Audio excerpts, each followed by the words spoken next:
সমস্ত ভুল ধারণা ভেঙে এবার আদিত্য সুদীপাকে এক করলো টিনা। হ্যাঁ বন্ধুরা, এমন চমক আসতে চলেছে অনুরাগের ছোঁয়ার পরবর্তী পর্বে। তো চলো ভিডিওটি শুরু করা যাক। তবে তার আগে এই চ্যানেলটিতে যদি নতুন হয়ে থাকো অবশ্যই চ্যানেলটি সাবস্ক্রাইব করতে ভুলো না। সুদীপাকে যখনই টিনা তারই হোস্টেল রুমে রুমমেট হিসেবে দেখতে পায় তখনই একটু অবাক হয়ে যায় আর ভাবতে থাকে সুদীপা তো এরকম মেয়ে নয়, তাহলে হঠাৎ করে এই হোস্টেলে কেন এসেছে থাকার জন্য। তারপরে সুদীপাকে জিজ্ঞেস করে তুমি এখানে কেন এসেছো, আর তুমি যে এখানে এসেছো তোমার বাড়ির লোকেরা কি সেটা জানে। এতে করে একটু ঘাবড়ে যায় সুদীপা। সে টিনাকে কি উত্তর দেবে কিছুই বুঝতে পারে না। তখনই সুদীপা বলে যে আমি আমার পড়াশোনার জন্যই এখানে এসেছি আর আমি সবাইকে এটা খুব শীঘ্রই জানিয়ে দেব, আপনাকে এই নিয়ে মাথা ঘামাতে হবে না।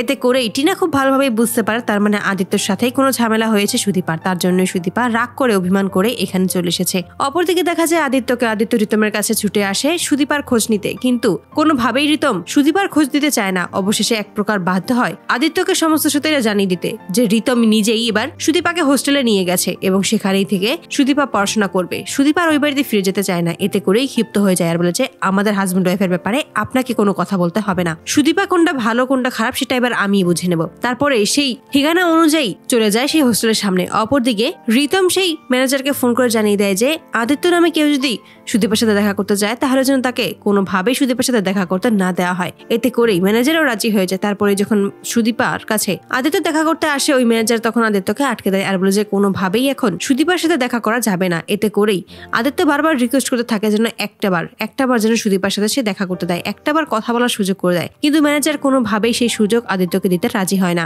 আদিত্য ম্যানেজারের কথা শুনেই টিনা ঘর থেকে বেরিয়ে আসে এবং টিনা সমস্ত কিছু দেখেই আদিত্যকে বলেছে আদিত্য তুমি এখানে। তখনই আদিত্য বলেছে এখানে কি সুদীপা এসেছে। এতে করেই টিনা আবার স্পষ্ট বুঝতে পারে তার মানে সত্যি ও যা ধারণা করেছিল সেটাই হয়েছে। তারপরেই টিনা বলে যে এখানে সুদীপা আছে, তবে তোমাকে এখানে কে ঠিকানা দিল এখানে আসার জন্য। তখনই ওই রিতমের কথা বললেই তখনই বলে যে তার মানে নিশ্চয়ই তোমাদের মধ্যে কোনো ভুল বোঝাবুঝি হয়েছে। সুদীপা কাউকে কিছু না জানিয়ে এখানে চলে এসেছে। তোমাদের মধ্যে যত ভুল বোঝাবুঝি আছে সমস্ত কিছু দূর করে ফেলো, তাহলেই দেখবে তোমরা সুখে সংসার করতে পারবে। এই সমস্ত কথা বলার পরেই আদিত্য তখন বলে যে যা আমাদের মধ্যে হয়েছে তা কোনোভাবেই ঠিক করা সম্ভব নয়।